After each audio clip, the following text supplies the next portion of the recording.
এই যে ওরা যে পালিয়ে গেছে, অ্যাটলিস্ট আমি 10 দিন আগে আমি ফেসবুক লাইভে বলেছিলাম যে এরা অলরেডি পালায় গেছে।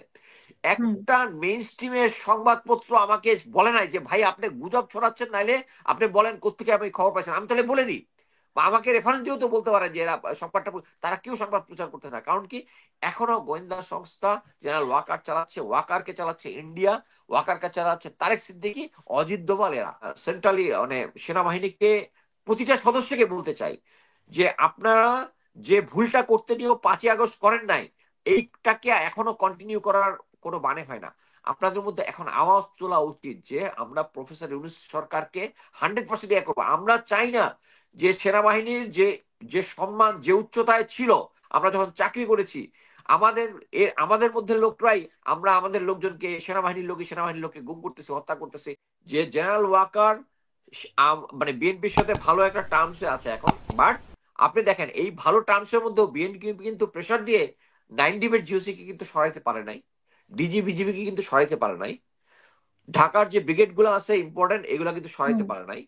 ইভেন যারা গুম খুনের সাথে জড়িত তাদের অ্যারেস্ট ওয়ারেন্ট বের হওয়ার পরেও তাদেরকে অ্যারেস্ট করাইতে পারে নাই।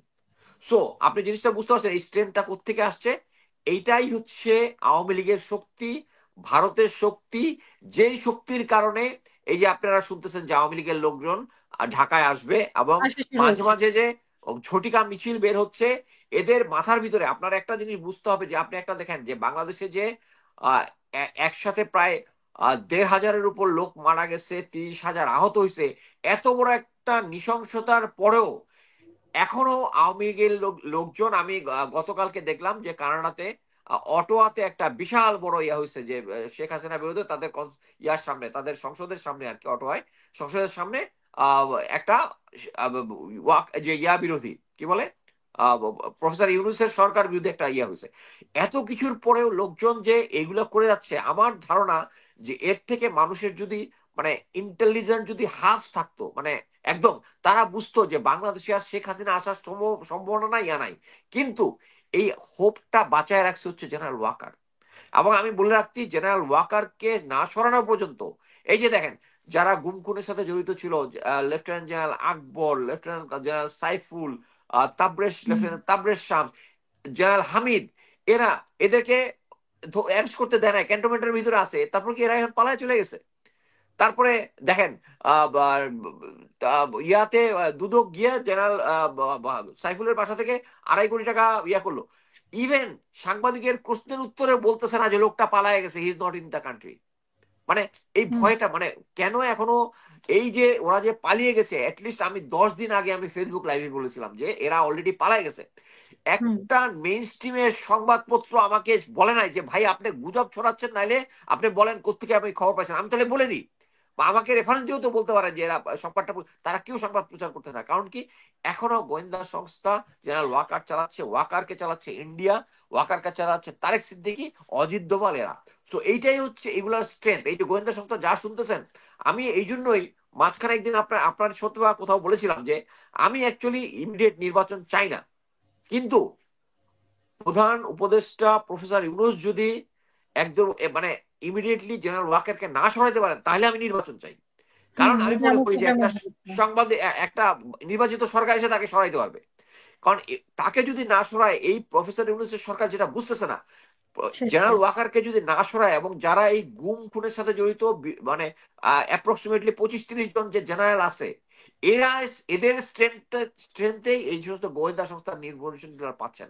এখন যে গোয়েন্দা সংস্থা যেটা আছে, এক পার্টি পুরা জেনারেল ওয়াকারের পক্ষে কাজ করতেছে, এবং আপনি দেখেন ডিজিএফআই, এনএসআই, এই দুটা হচ্ছে প্রফেসর ইউনূসের গোয়েন্দা সংস্থা, জেনারেল ওয়াকারের না, but they are running by them. আমার আমি তো মনে করি না প্রফেসর ইউনূস চাবে, আমি আপনার এখানেও প্রফেসর ইউনূসের পক্ষে কথা বলতেছি, আমার ইয়ার মধ্যে প্রতিদিন 10টা পোস্ট থাকলে এর মধ্যে 7টায় থাকে প্রফেসর ইউনূসের পক্ষে, হাইলাইট করে। আমার আমার ইয়াটা মানে আইডিটা কেন খেয়ে দিল বলেন? মানে আমি তো প্রফেসর ইউনূসের পক্ষের লোক, কিন্তু ওরা তো পক্ষের লোক না। সো এইটা যদি প্রফেসর ইউনূসের সরকার যদি না বুঝে, এই গোয়েন্দা তথ্যগুলা আসবে। এবং আমি এইটুকু জিনিস বলতে পারি, মানে হাসিনাকে ফেরানোর জন্য তাদের উদ্দেশ্য হচ্ছে ঢাকাকে অস্থির করে হাসিনাকে ফেরানো। এটা কি মিসগাইড করছে কিনা গোয়েন্দা সংস্থা মানে এই ধরনের রিপোর্ট দিয়ে? হ্যাঁ হ্যাঁ হ্যাঁ, আপনি দেখেন গোয়েন্দা শেখ হাসিনার গলার টোনের মধ্যে একটা লেটেস্ট ইয়াটা দেখছেন না, যে আমি আবার ফেরত আসবো, আমি আবার এদের বিরুদ্ধে ব্যবস্থা নিব, এরা এই করছে, এই সুদ ইয়া করছে, প্রফেসর ইউনূসের বিরুদ্ধে ব্যবস্থা নিবে। এই স্ট্রেংথটা কোত্থেকে আসে? আমরা সবাই জানি সে আর ফেরত আসতে পারবে না, কিন্তু তাদের এই আশাটা জাগায় রাখছে কি? জাগায় রাখছে হচ্ছে ওই যে হাসনাত সাজ্জাদকে ডেকে বলছিল না যে ইনক্লুসিভ নির্বাচন দিতে হবে, এর আগে বলেছিল না যে প্রফেসর ইউনূস কনভিক্টেড, ওনাকে কেন এটা তো ক্লিয়ার।